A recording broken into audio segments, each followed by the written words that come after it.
Okay, first person up that we have is Don Kramer. And he will be followed by Lowell Bogart. Mr. Kramer. And watch yourself on the chorus here, folks. Yes, my name is Don Kramer, and I live in Edmonds, but I have property out on Maristone. I'll yield to John Geyser my time. Thank you, Don. I'm John Geyser. I'm from Cape George Colony, 52 San Juan Drive.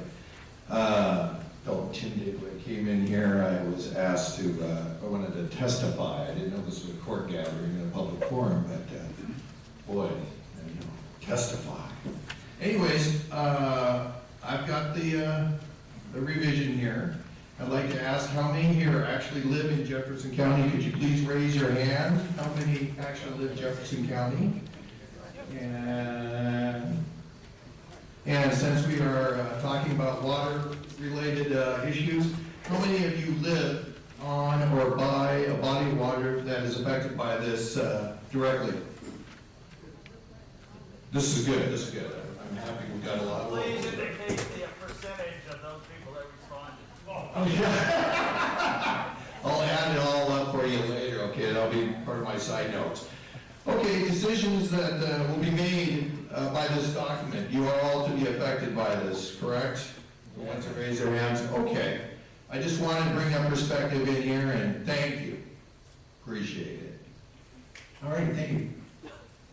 Lowell Bogart. Lowell here. Now, Lowell, Julie, is it Jameson? Julie with the J. Change the mind, okay? EK, is it not junior? I decline. Decline as well. At this rate, we'll be done by 8. Oh gosh. Is it Barbara Flowers? Yep. Yes, ma'am. Beginning of this thing. My name is Barbara Flowers. I live at 930 Beckett Point Road. I do live on the shoreline. I've never received anything from the county or anybody else about this. I find out about it other ways. I'm a lifelong Democrat. I've lived in Jefferson County my entire life. I'm 64. I'm ashamed of being a Democrat right now because of what they're doing to private property owners in Jefferson County. The 150-foot setback is ludicrous. I am a real estate broker. I specialize in waterfront.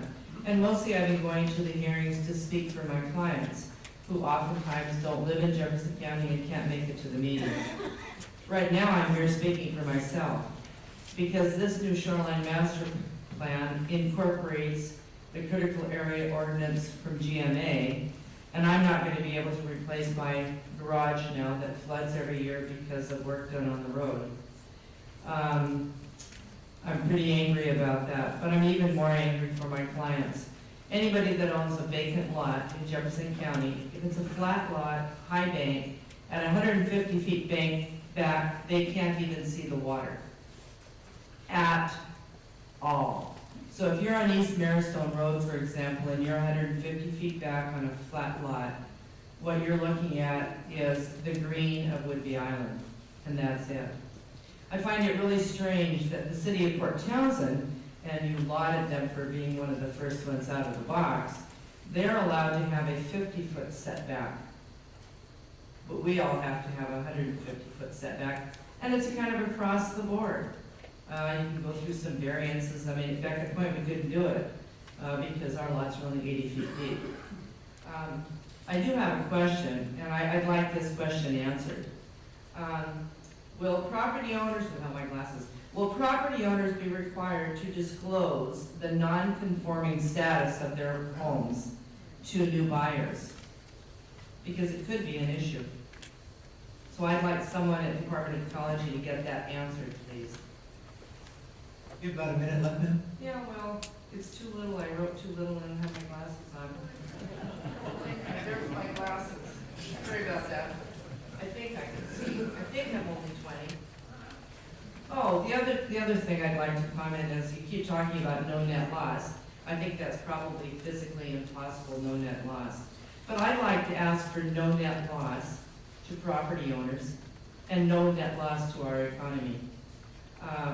People are deathly afraid of buying waterfront in Jefferson County right now, and I know that. It has hurt my business greatly.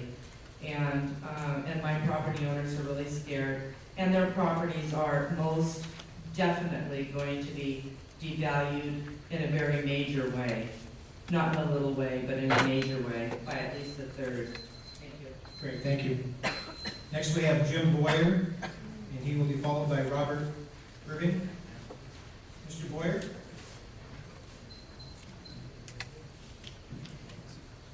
And again, if Mr. Irving would come up to the empty seat here behind him, and in the queue.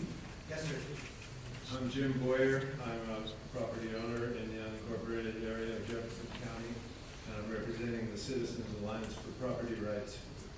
I'd like the record to show first that we requested a venue change to Chimicum High School in the center of the valley where everyone could get there. It has theater seating and big comfy seats, good acoustics, and an easy location to find. Can't hear.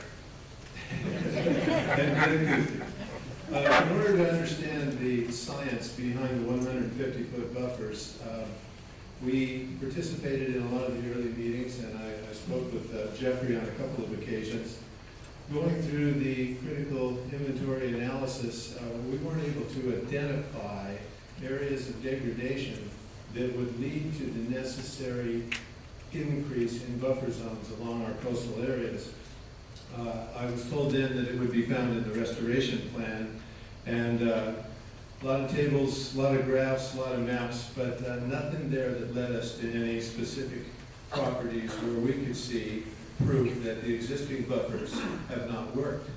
The explanation that you gave us, Jeffree, was that on a periodical basis, our shoreline plan should be assessed and adjusted as necessary. And what we're missing is the necessary. If we're going to 150 feet now without applicable science that has undergone peer review, then we can see the need for 450 feet in a couple of years and probably a mile, and I think that's where this is going. So our question is today, lacking the ability to go out and cite specific areas that have realized degradation under the existing buffers, and looking at the higher density, the pavement, and the stormwater controls in the area of Port Townsend, why the need for a 300% buffer increase begins at the city limits as you move south? You have 1 minute, sir. We're done. That's our question. Thank you very much.